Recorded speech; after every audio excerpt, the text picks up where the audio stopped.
Please like, comment and subscribe.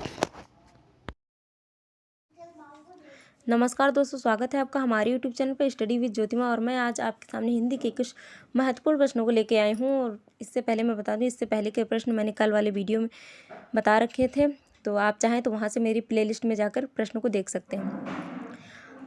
और please video अगर पसंद है तो वीडियो को लाइक कीजिएगा, चैनल को सब्सक्राइब कीजिएगा। हमारा आज का पहला प्रश्न है, दी गई पंक्तियों में रस बताइए। यहाँ पे कुछ पंक्तियाँ दी गई और प्रश्न पूछा गया है। प्रिय वा मेरा प्राण प्यारा कहाँ है, दुख जल निधि में डूबी का सहारा कहाँ है। तो अगर आप इस पंक्तियों को गौर से पढ़ेंगे तो इसमें दुख भाव प्रकट हो रहा है, यानी शोक का भाव प्रकट हो रहा है। कोई अपना प्रियजन बिछड़ जाने से जो शोक रूपी भाव उत्पन्न होता है, तो वहाँ पे करुण रस की निष्पत्ति होती है। तो यहाँ पर ऑप्शन नंबर सी हमारा सही हो जाएगा, करुण रस। नेक्स्ट है, निम्नलिखित में से कौन सा वार्णिक छंद है। ए छप्पय, बी सोरठा, सी उपेंद्र वज्रा या डी रोला।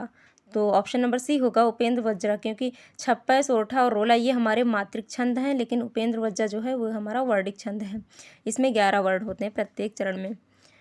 नेक्स्ट है, इनमें से किस छंद में प्रथम व अंतिम शब्द समान होता है। ए छप्पय, बी कुंडलिनिया, सी उपेंद्र वज्रा या डी उपजात। तो आपको मैं बता दूं, यहाँ कुंडलिनिया जो है हमारा, इसमें प्रथम व अंतिम शब्द समान होता है और यह दोहा और रोला को मिला के बनती हैं कुंडलियाँ।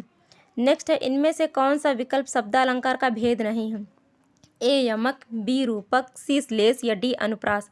तो मैं आपको यहाँ पर बता दूं कि यमक, श्लेष, अनुप्रास ये हमारे जो है वो शब्दालंकार के भेद हैं, लेकिन रूपक जो है ये हमारा अर्थालंकार के साथ चला जाएगा। तो option number B is the right answer. Next है, खिली हुई हवा आई फिरकी सी आई, चल गई पंक्ति में अलंकार है। ए उपमा, बी अनुप्रास, सी संभावना या डी उत्प्रेक्षा। तो आपको मैं बता दूं, सा सी से सम समित जहाँ पे भी आए बीच में तो वहाँ पे उपमा अलंकार होता है। तो यहाँ फिरकी सी, यहाँ पे सी आया हुआ, इसीलिए हम यहाँ आसानी से बता सकते हैं कि यह ऑप्शन नंबर ए उपमा हमारा राइट आंसर हो जाएगा। नेक्स्ट हमारा है, आधा तीतर आधा बटेर मुहावरे का अर्थ बताइए। तो ए ऑप्शन है दो चीज़ों का मिश्रण, बी बेमेल चीज़ों का मिश्रण, सी आधा आधा खाना, डी तीतर और बटेर मिलाकर खाना। तो इसका ऑप्शन नंबर हमारा बी सही हो जाएगा, बेमेल चीज़ों का मिश्रण। नेक्स्ट है, अंधों में काना राजा लोकोक्ति का अर्थ है। ए गुणहीनों के बीच एक गुणवान व्यक्ति, बी ओछे व्यक्ति में ऐंठन होती है, सी बहुत ही लालची, डी अकेला आदमी मजबूर होता है। तो इसका ऑप्शन नंबर हमारा ए इज़ द राइट हो जाएगा, गुणहीनों के बीच एक गुणवान, अंधों में काना राजा लोकोक्ति का अर्थ आएगा। नेक्स्ट है, जयचंद्र प्रकाश नामक महाकाव्य के लेखक हैं। ए बलदेव चंद्र, बी भगवान सिंह, सी चंद्रप्रदायी या डी भट्ट केदार। तो इसका option number D Bhatt Kedar हो जाएगा। जयचंद्र प्रकाश नामक महाकाव्य के लेखक भट्ट केदार जी हैं। और आपको मैं बता दूं, यह हमारे चंद्रप्रदायी के वहाँ से लिया गया है, पृथ्वीराज रासो से लिया गया है। नेक्स्ट है, सूरदास, नंददास आदि अष्टछाप के कवियों ने कृष्ण काव्य की रचना डैश में की। ए अवधी, बी ब्रजभाषा, सी खड़ी बोली, डी मैथिली। यानी पूछा जा रहा है कि कृष्ण काव्य की रचना किस भाषा में की गई है। तो इसका ऑप्शन नंबर बी ब्रजभाषा बिल्कुल सही हो जाएगा। नेक्स्ट है, निम्नलिखित में से छायावादी रचनाकार कौन है। ए नागार्जुन, बी मुक्तिबोध, सी सुमित्रानंद पंत, डी त्रिलोचन शास्त्री। तो यहाँ पे सी हमारा सही हो जाएगा, सुमित्रानंद पंत जी हैं वो हमारे छायावादी रचनाकार हैं। और इनके अलावा महादेवी वर्मा, जयशंकर प्रसाद और सूर्यकांत त्रिपाठी निराला जी छायावाद के अंतर्गत आते हैं, लेकिन नागार्जुन, मुक्तिबोध, त्रिलोचन शास्त्री ये हमारे प्रगतिवाद की कवि हैं, ये प्रगतिवाद के अंतर्गत आते हैं। नेक्स्ट है, जूही की कली कविता के कवि कौन हैं। ए निराला, बी प्रसाद, सी महादेवी वर्मा या डी पंत। तो इसका ऑप्शन नंबर ए सही हो जाएगा, जूही की कली निराला जी की रचना है। नेक्स्ट है, वर्ष 1982 में इनमें से किसे ज्ञानपीठ पुरस्कार मिला। ए जयशंकर प्रसाद, बी महादेवी वर्मा, सी बंकिम चंद्र चटर्जी या डी इनमें से किसी को नहीं। तो इसका ऑप्शन नंबर बी सही हो जाएगा, महादेवी वर्मा। 1982 में जो महादेवी वर्मा जी को हमारी यामा कृति पे ज्ञानपीठ पुरस्कार मिला। नेक्स्ट है, साहित्य अकादमी द्वारा 2016 में नासिरा शर्मा को किस उपन्यास के लिए पुरस्कार प्रदान किया गया। ए कागज की नाव, बी अक्षयवट, सी अजनबी जजीरा या डी पारिजात। तो आपको बता दूं, 2016 में नासिरा शर्मा को पारिजात के उपन्यास के लिए साहित्य अकादमी पुरस्कार प्रदान किया गया।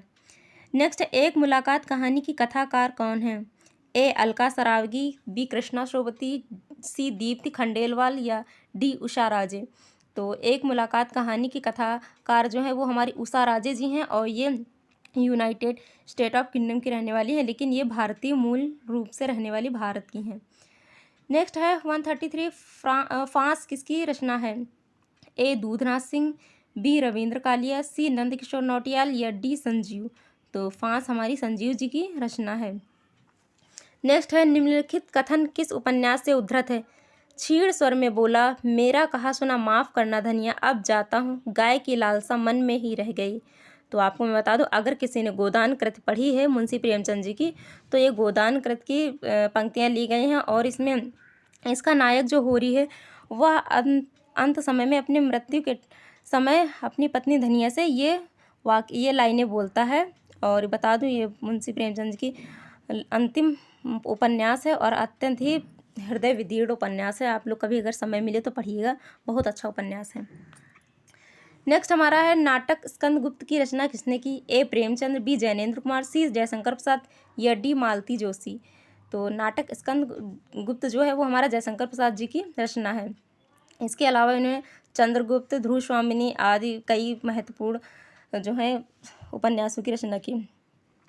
नेक्स्ट है स्थूल के प्रति सूक्ष्म का विद्रोह किसने कहा है? ए नंद दुलारे वाजपेयी, बी रामचंद्र शुक्ल, सी नगेंद्र, डी हजारी प्रसाद। तो स्थूल के प्रति सूक्ष्म का विद्रोह, आपको मैं बता दूं ये क्वेश्चन थोड़ा सा अधूरा है क्योंकि इस स्थूल के आगे इसमें छायावाद होना चाहिए।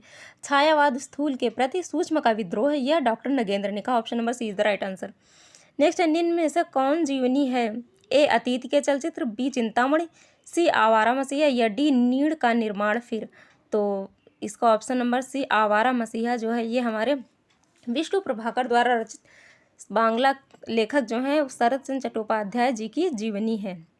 इसके अलावा आपको बता दूं ए ऑप्शन नंबर अतीत के चलचित्र जो है वो महादेव वर्मा का रेखा चित्र है और चिंतामणि जो है वो निबंधात्मक ग्रंथ है आचार्य रामचंद्र शुक्ल जी का, और नीड़ का निर्माण फिर बच्चन जी की आत्मकथा है। नेक्स्ट है हंस पत्रिका के संस्थापक संपादक थे? ए प्रेमचंद, बी निराला, सी धर्मवीर भारती या डी अज्ञेय। तो प्रेमचंद जी का हंस पत्रिका के संपादक थे और आपको बता दें ये वाराणसी से पत्रिका निकलती थी। नेक्स्ट है अमृता प्रीतम किस भाषा की साहित्यकार हैं? ए हिंदी, बी पंजाबी, सी सिंधी या डी उर्दू। तो इसका ऑप्शन नंबर बी सही हो जाएगा। अमृता प्रीतम जो है हमारी वो पंजाबी भाषा की साहित्यकार रही हैं और जो है उन्होंने ज़्यादातर अपने रचनाओं की सृजना जो है वो पंजाबी भाषा में ही की है। नेक्स्ट है आलसियों का कोड़ा किसकी रचना है? ए लल्लू लाल, बी मुंशी सदा सुखलाल, सी सदल मिश्र या डी सितारे हिंद। तो इसका ऑप्शन नंबर डी सितारे हिंद सही हो जाएगा। आलसियों का कोड़ा सितारे हिंद की रचना है। आपको बता दूं सितारे हिंद का पूरा नाम राजा शिव प्रसाद सितारे हिंद है। नेक्स्ट है जैसे को तैसा नाटक के रचनाकार का नाम बताइए। ए गोपाल राम गहमरी, बी भारतेंदु, सी जयशंकर प्रसाद या डी इनमें से कोई नहीं। तो जैसे को तैसा नाटक के रचनाकार जो हैं वो हमारे Gopal Ram Gahmari, option A is the right answer हो जाएगा। और आपको बता दूं सरकटीलास इनकी गोपाल राम गहमरी जी की एक औपन्यासिक कृति है, बहुत अच्छी है, आप पढ़िएगा कभी। नेक्स्ट हमारा एक भारतीय आत्मा के नाम से जाने जाते हैं। ए माखनलाल चतुर्वेदी, बी लक्ष्मीकांत चतुर्वेदी, सी संजय चतुर्वेदी या डी नारायण चतुर्वेदी। तो इसका ऑप्शन नंबर ए सही हो जाएगा। माखनलाल चतुर्वेदी जो हैं वो हमारे एक भारतीय आत्मा के नाम से भी जाने जाते हैं। नेक्स्ट है ताई कहानी के लेखक ए आचार्य चतुर्सेन शास्त्री, बी सुदर्शन, सी प्रेमचंद या डी विशंबर नाथ शर्मा। तो इसका ऑप्शन नंबर डी सही हो जाएगा। विशंबर नाथ शर्मा जी जो हैं वो हमारे ताई कहानी के लेखक हैं। नेक्स्ट है वैर क्रोध का अचार या मुरब्बा है, यह कथन किस निबंधकार का है? ए हजारी प्रसाद द्विवेदी, बी महावीर प्रसाद द्विवेदी, सी रामचंद्र शुक्ल या डी श्याम सुंदर दास। तो इसका ऑप्शन नंबर हमारा सी राइट हो जाएगा एक बिल्कुल। रामचंद्र शुक्ल जी के ये इन्होंने ये कहा है वैर क्रोध का अचार या मुरब्बा है। फ्रेंड्स यहाँ पे मैं आपको बता दूं कि हिंदी साहित्य में जितने भी ज़्यादातर आलोचक पंक्तियाँ या किसी कवि के बारे में कुछ कहा जाता है उसका 90% तक आचार्य रामचंद्र शुक्ल जी को हो जाता है, क्योंकि ये हमारे प्रमुख साहित्यकार और निबंधकार के रूप में जाने जाते हैं और आलोचना करने वाले के रूप में भी जाने जाते हैं। नेक्स्ट है 4 खंडों में प्रकाशित बच्चन की आत्मकथा का प्रथम खंड कौन सा है? तो ये हमारे जो है हरिवंश राय बच्चन जी के चारों आत्मकथा के चारों पार्ट दिए गए हैं, लेकिन पूछा गया है कि प्रथम कौन सा है। ए बसेरे से दूर, बी नीड़ का निर्माण, फिर सी क्या भूनूं क्या याद करो, डी और 10 द्वार से सोपान तक। तो इसका ऑप्शन नंबर सी सही हो जाएगा, क्या भूनूं क्या याद करूं, फिर नीड़ का निर्माण, फिर बसेरे से दूर और लास्ट में आएगा 10 द्वार से सोपान तक। नेक्स्ट है, दिए गए पद्यांश को पढ़ सही विकल्प छांटिए। कंकन किंकिन नूपुर धुनि सुन कहत लखन सन राम हृदय गुनी। तो आपको मैं बता दूं, इसमें पूछा गया कि कौन सा भाव उत्पन्न हो रहा है। तो यहाँ पे श्री रामचंद्र जी ने प्रथम बार जब सीता जी के दर्शन किए थे तो उनके मन में जो रति भाव उत्पन्न हुआ था, तो उसके कारण यहाँ पे हमारा आ जाएगा डी, माधुर्य। माधुर्य भाव उत्पन्न होता है और बाकी सारे असंगत हैं। तो फ्रेंड्स, आज का वीडियो यहीं पे समाप्त होता है। अगर वीडियो पसंद आया तो प्लीज़ वीडियो को लाइक कीजिएगा, चैनल को सब्सक्राइब कीजिएगा। Thank you.